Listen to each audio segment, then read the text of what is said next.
आप सभी का स्वागत है हमारे चैनल के इस अगले वीडियो में। आज हम लोग देख रहे हैं विलियन, जो कि क्लास 12 का लेसन नंबर 2 है।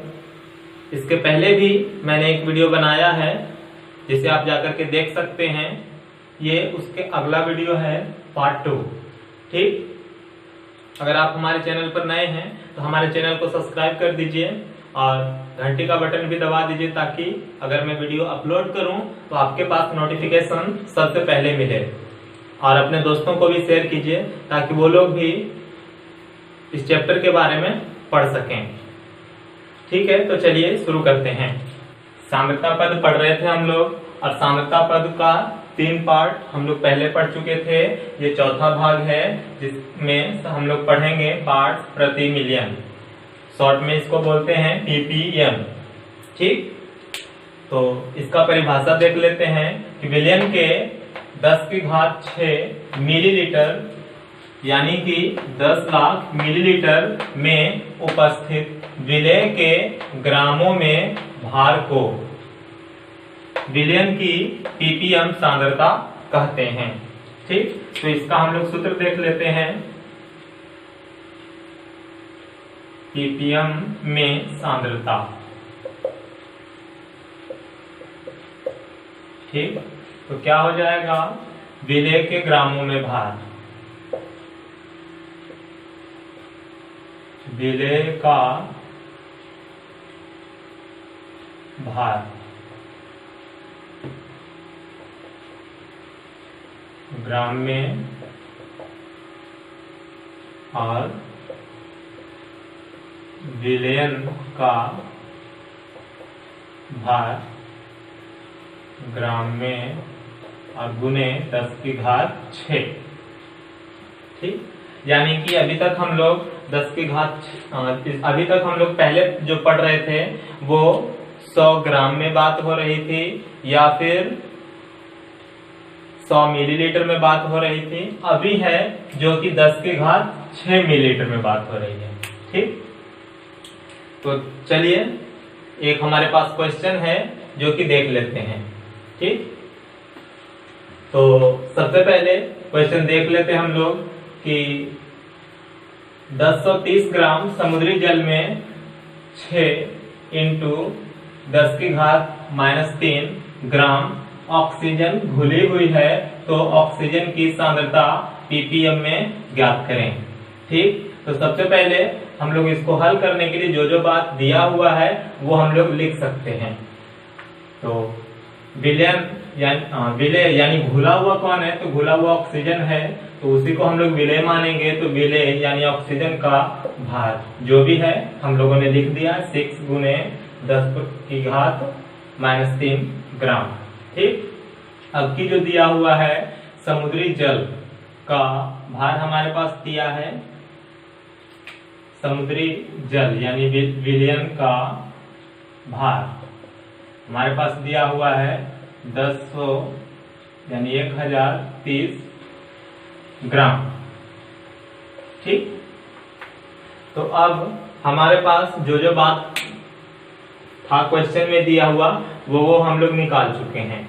ठीक, तो आगे देखते हैं ppm में सांद्रता। ppm में सांद्रता,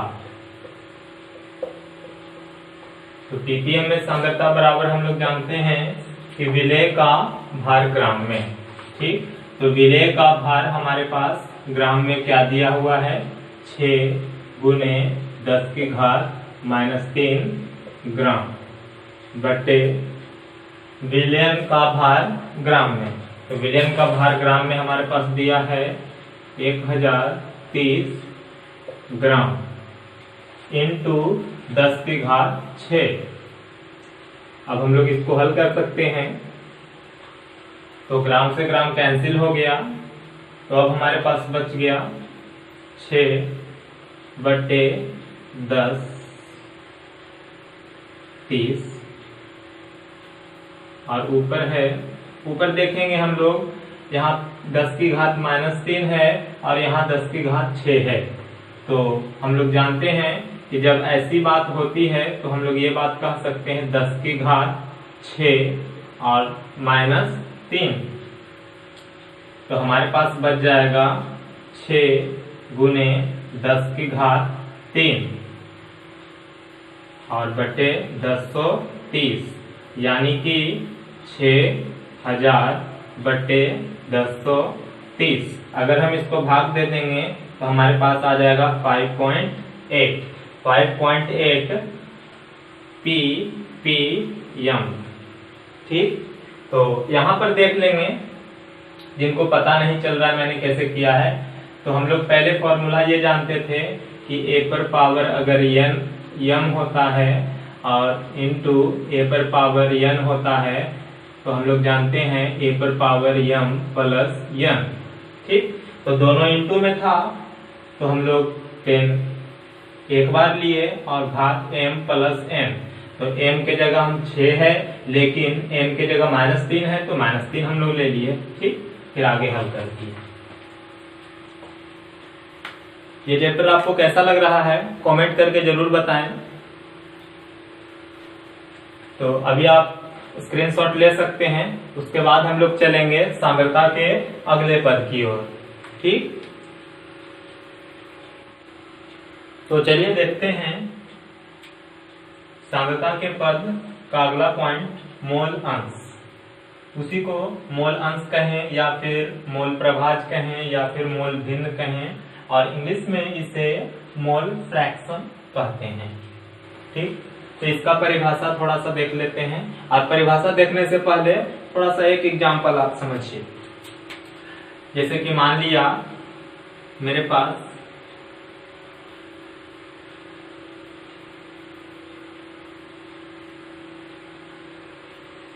ये एक बर्तन है और इसमें जो मिला हुआ है A है और B है। ठीक, एक अवयव A है और एक अवयव B है। ठीक, और इसका मोल और इसका मोल जो भी है, इसका भी मोल प्रभाज निकाला जा सकता है, इसका भी मोल प्रभाज निकाला जा सकता है। ठीक, तो हम लोग देख लेते हैं। वही बताया कि किसी विलयन में उपस्थित किसी अवयव, विलेय या विलायक के मोल, इसका मोल जो भी होगा, जितना भी 1 2 3 4 जो भी मोल रहे, मोल यानी ग्राम अणुओं की संख्या और विलयन में उपस्थित संपूर्ण मोलों यानी ग्राम अणुओं की संख्या के अनुपात को मोल प्रभाज कहते हैं। थोड़ा सा इधर देखते हैं। मान लिए कि A के मोलों की संख्या हमारे पास Na है। ठीक, और B के मोलों की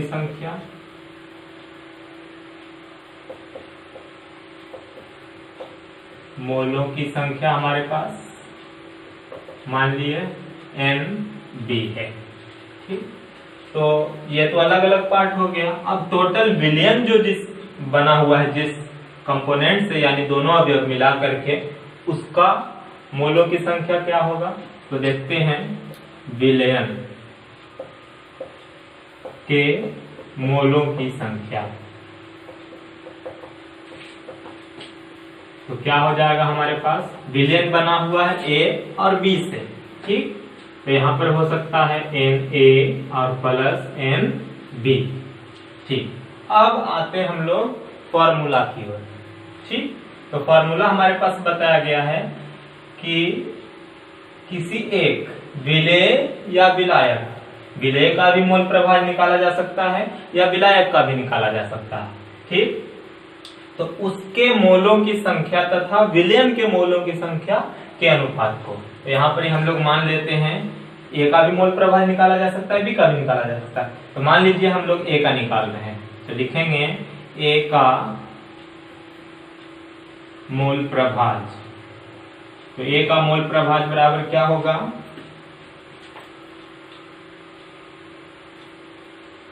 A के मोलों की संख्या बटे विलयन के मोलों की संख्या, विलयन के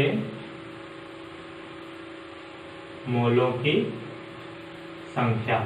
यानी कि A के मोलों की संख्या हमारे पास क्या है, Na, तो Na अपॉन विलयन के मोलों की संख्या, तो हमारे पास है Na प्लस Nb।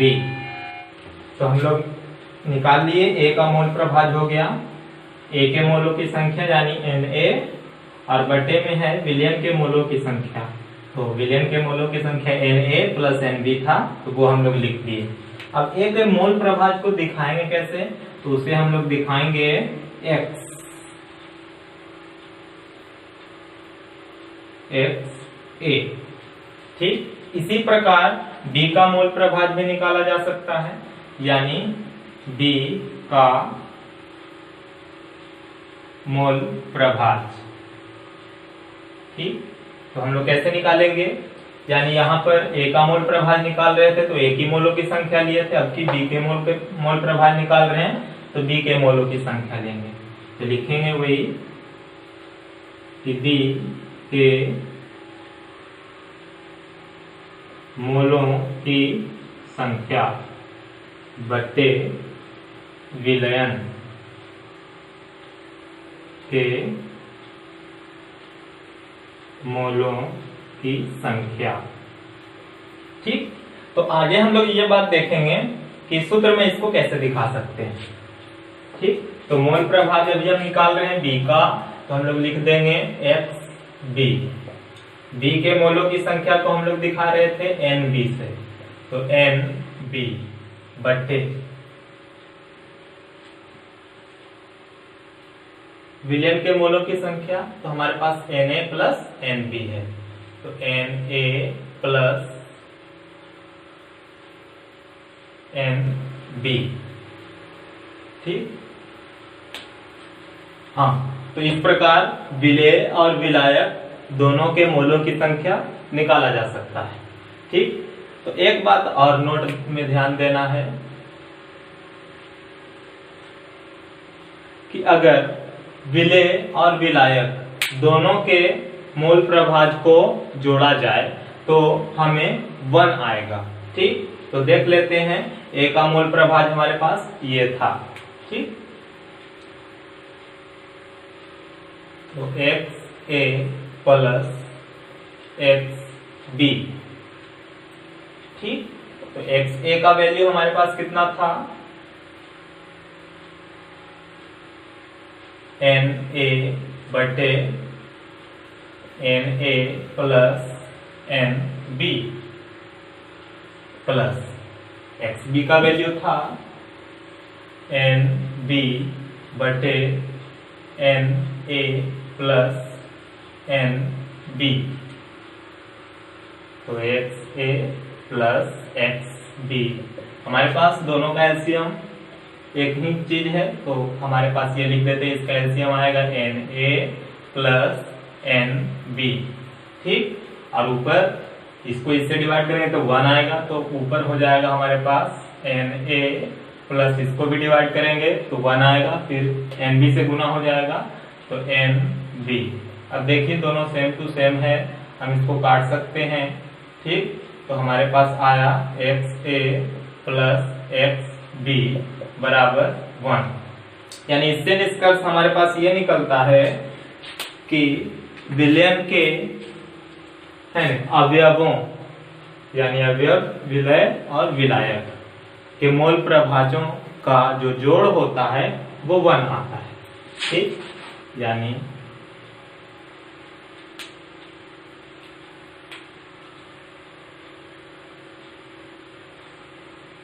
विलयन के मोल, विलयन के अवयवों, सभी अवयवों के मोल प्रभाज का योग एक होता है। ठीक, अभी तो हमारे पास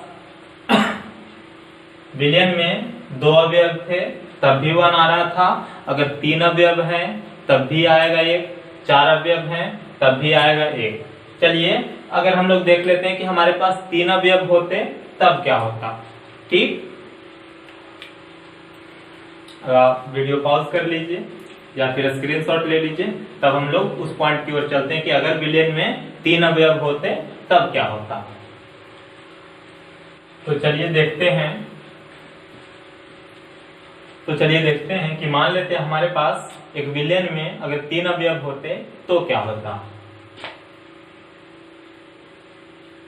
मान लीजिए कि हमारे पास ये विलयन है, इसमें एक अवयव A है, एक अवयव B है और एक अवयव C। ठीक, तो तीनों का अलग अलग मोल प्रभाज निकाला जा सकता था। मान लीजिए कि हमारे पास A के मोलों की संख्या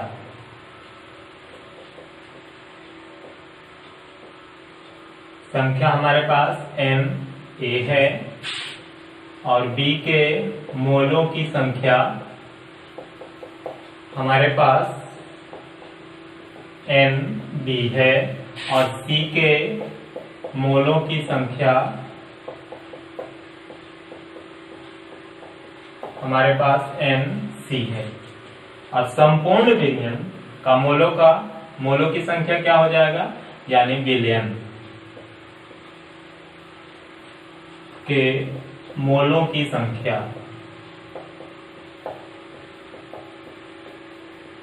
क्या हो जाएगा, यानी कि इसका भी मोल, इसका भी मोल और इसका भी मोल। तो Na प्लस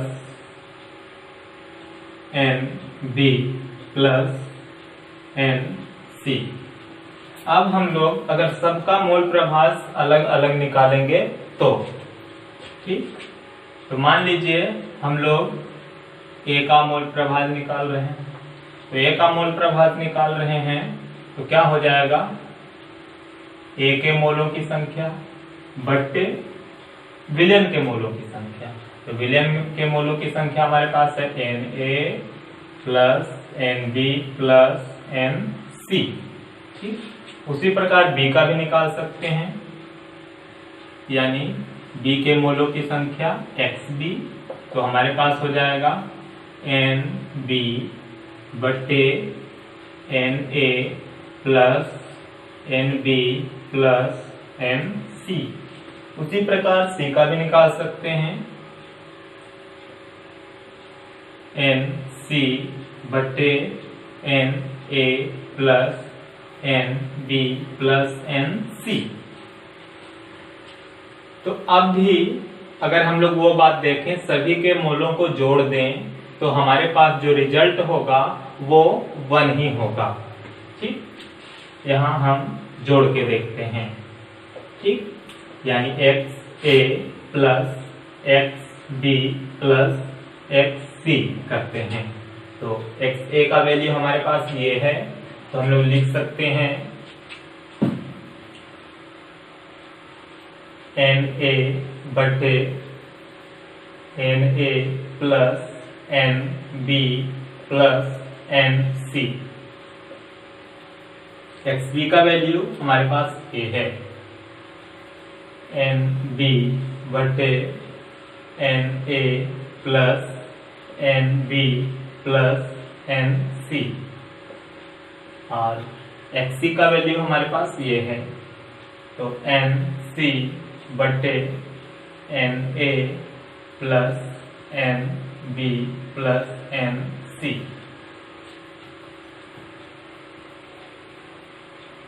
तो देख लेते हैं XA plus XB plus XC, सबका एलसीएम एक ही चीज आएगा और वो है Na plus Nb plus Nc।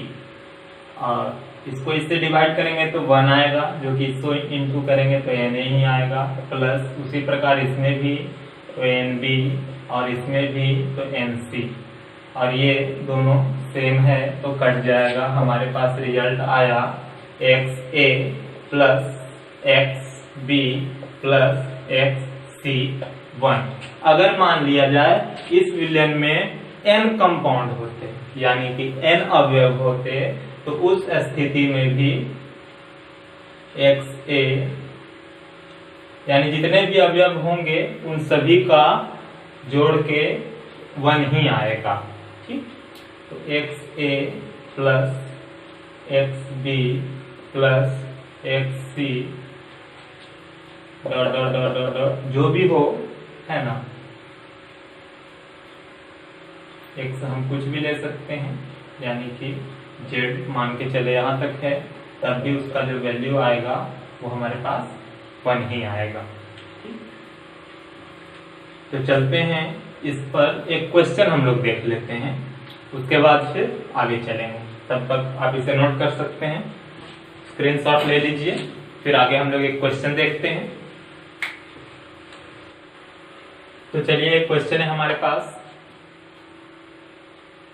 एक विलयन में 23 ग्राम CH3CH2OH यानी कि एथेनॉल तथा 180 ग्राम जल हो। ठीक, तो जल यानी H2O तथा एथेनॉल के मोल प्रभाज ज्ञात करें। यानी कि हमें जल का भी मोल प्रभाज निकालना है और एथेनॉल का भी मोल प्रभाज निकालना है। तो चलिए हमारे पास दिया जो भी है उसे लिख लेते हैं।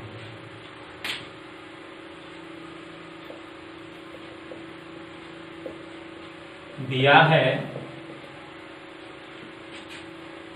यानी कि एथेनॉल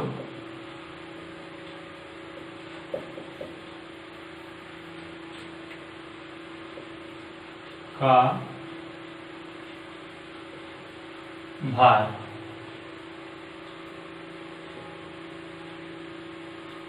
23 ग्राम और जल का भार यानी H2O का भार 180 ग्राम।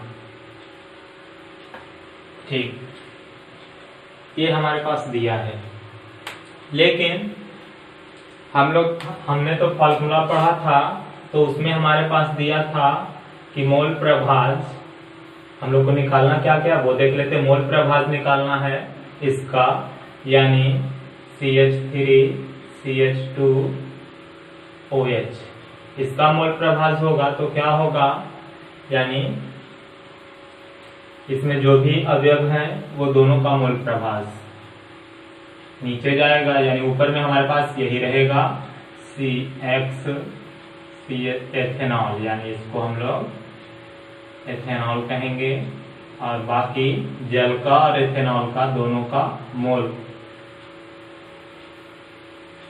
ठीक, तो N H2O plus M CH3CH2OH। एक बात हमें ये निकालना है और दूसरी बात हमें जल का भी मोल प्रभाज निकालना है, जल और ये दोनों का निकालना। तो जल का मोल प्रभाज बराबर हो जाएगा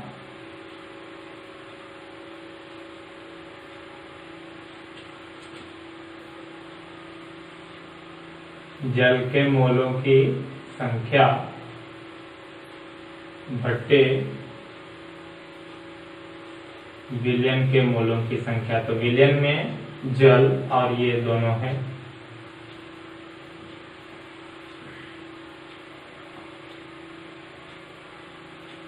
CH2OH। तो हमारे पास मोल तो है नहीं, तो हम लोग मोल कैसे निकालेंगे। तो हम लोग एक बात जानते हैं कि मोलों की संख्या बराबर होता है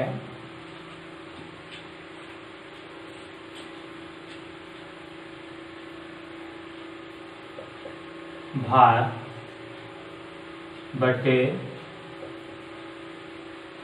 मोलर द्रव्यमान यानी कि भार कहें या फिर द्रव्यमान कहें, जो भी द्रव्यमान दिया गया हो वो, और उस पदार्थ का मोलर द्रव्यमान। ठीक, तो हमारे पास इसका तो भार दिया यानी द्रव्यमान दिया हुआ है। ठीक, भार भी बोल सकते हैं, लेकिन मोलर द्रव्यमान हम लोग को नहीं पता है। ठीक, तो कैसे निकालेंगे? सबसे पहले हम लोग देखते हैं कि ये जिन जिन कणों से बना है, यानी कि कार्बन, हाइड्रोजन, ऑक्सीजन, ये जिससे भी बना है, उन सभी का जो परमाणुविक भार होता है, उन सभी को, यानी परमाणुविक द्रव्यमान होता है, उन सभी को अगर हम जोड़ दें तो हमें इसका मोलर द्रव्यमान मिल जाता है। ठीक, तो हम लोग लिख सकते हैं CH3, इसको शॉर्ट में हम लोग लिख सकते हैं C2H5OH, 2 कार्बन, 3 2 5 हाइड्रोजन और OH का मोलर द्रव्यमान। तो कैसे निकालेंगे? कार्बन है 2, तो कार्बन का द्रव्यमान होता है हमारे पास 12 × 2, हाइड्रोजन है 5, तो प्लस हाइड्रोजन का द्रव्यमान होता है 1 × 5, और फिर ऑक्सीजन है, ऑक्सीजन का होता है 16 प्लस 1, तो हमारे पास कितना आ गया? 12 दूनी 24, 5 29 और 31 और 16 हो गया हमारे पास 46। अब देखिए मोलों की संख्या हम लोग निकाल सकते हैं। यहाँ पर ये भार दिया हुआ है और मोलर द्रव्यमान भी पता हो गया। ठीक, तो यानी कि मोलों की संख्या, यानी हम लोग जो पार्ट निकाल रहे हैं वो है NCH3CH2OH, ये वाला था। इसके मोलों की संख्या हमारे पास आ गया, यानी कि NCH3CH2OH बराबर आ जाएगा 23। द्रव्यमान दिया हुआ यानी भार बटे मोलर द्रव्यमान यानी 46। तो इसको हम लोग काट दिए तो 0.5 आ गया, ये हमारे पास मोल। ठीक,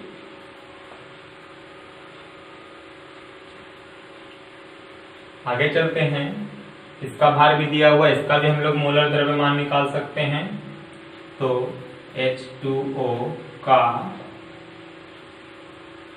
मोलर द्रव्यमान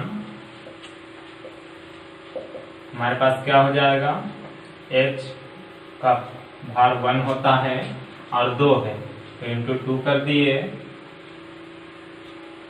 और प्लस 16, तो हमारे पास हो गया 18। तो अब इसका भी हम लोग निकाल सकते हैं मोलों की संख्या, तो वैसा ही हो जाएगा, यानी द्रव्यमान बटे मोलर द्रव्यमान। ठीक, तो हमारे पास द्रव्यमान कितना है? 180 और मोलर द्रव्यमान कितना है? 18। तो हमारे पास भाग देने पर 10 आया। तो अब हम लोग एथेनॉल का भी मोल प्रभाव निकाल सकते हैं और जल का भी मोल प्रभाव निकाल सकते हैं। तो ठीक है, यानी कि CH3CH2OH, इसका मोलों की संख्या हमारे पास कितना आया? एथेनॉल का आया है 0.5 बट्टे, दोनों मिला देना है। तो जल का कितना आया? 10, प्लस ये इथेनॉल का 0.5, तो हमारे पास आया 0.5 अपॉन 10.5। तो पॉइंट से पॉइंट खत्म कर सकते हैं, काटने के बाद आएगा 5 से 5 एकम 5 और 21 बच्चे 105 यानी 1/21। हमारे पास आ जाएगा 0.048 ये आ जाएगा। उसके बाद इसका भी हम लोग निकाल सकते हैं, तो हमारे पास ये XH2O, तो इसका जो मोल था हमारे पास 10 था और इसका मोल हमारे पास 10 प्लस 10 0.5, तो ऐड कर देंगे 10.5। पॉइंट खत्म करने के लिए ऊपर एक 0 लगाएंगे तो 100/105, काटने पर आ जाएगा 20/21। ये काट दिए तो 20 बार में 5 से ये 21 बार में। अब हम इसको भाग दे देंगे तो हमारे पास आ जाएगा 0.952। और अब इसको और इसको अगर हम लोग जोड़ते हैं तो हमारे पास आ जाएगा 1 आएगा। ठीक, अगर हम लोग करते हैं XCH3CH2OH प्लस XH2O, तो इसका मान हमारे पास था 0.048 प्लस ये 0.952 ऐड करेंगे तो हमारे पास 1 ही आएगा। अगर हम लोग यहाँ तक निकाल चुके थे तो इसकी सहायता से हम लोग ये बात भी कह रहे थे, अगर दो विलेन में दो चीजों से विलेन बना हुआ है तो हम लोग को दूसरा निकालना था, यानी कि जल का निकालना था। तो ये मोल प्रभाव जल का इस प्रकार भी निकाल सकते थे, 1 माइनस जो हमारे पास ये आया 0.48, तो हमारे पास यही रिजल्ट आएगा 0.952, यानी कि यहाँ से भी आंसर इस प्रकार भी निकाल सकते हैं और नहीं तो अलग अलग भी निकाल सकते हैं। ठीक है, इसके आगे हम लोग अगली वीडियो में पढ़ेंगे। ये वीडियो आपको कैसा लगा आप कमेंट करके जरूर बताएं। कमेंट करने से हम लोग का हिम्मत बढ़ता है। आप अपने दोस्तों को भी बताएं, वो इस वीडियो को देखें और सीखें। अगर आप हमारे इस चैनल पर नए हैं तो हमारे चैनल को सब्सक्राइब कर लें और बेल का बटन भी दबा दें, ताकि आपको अगर मैं वीडियो अपलोड करूं तो नोटिफिकेशन सबसे पहले मिले। Thank you.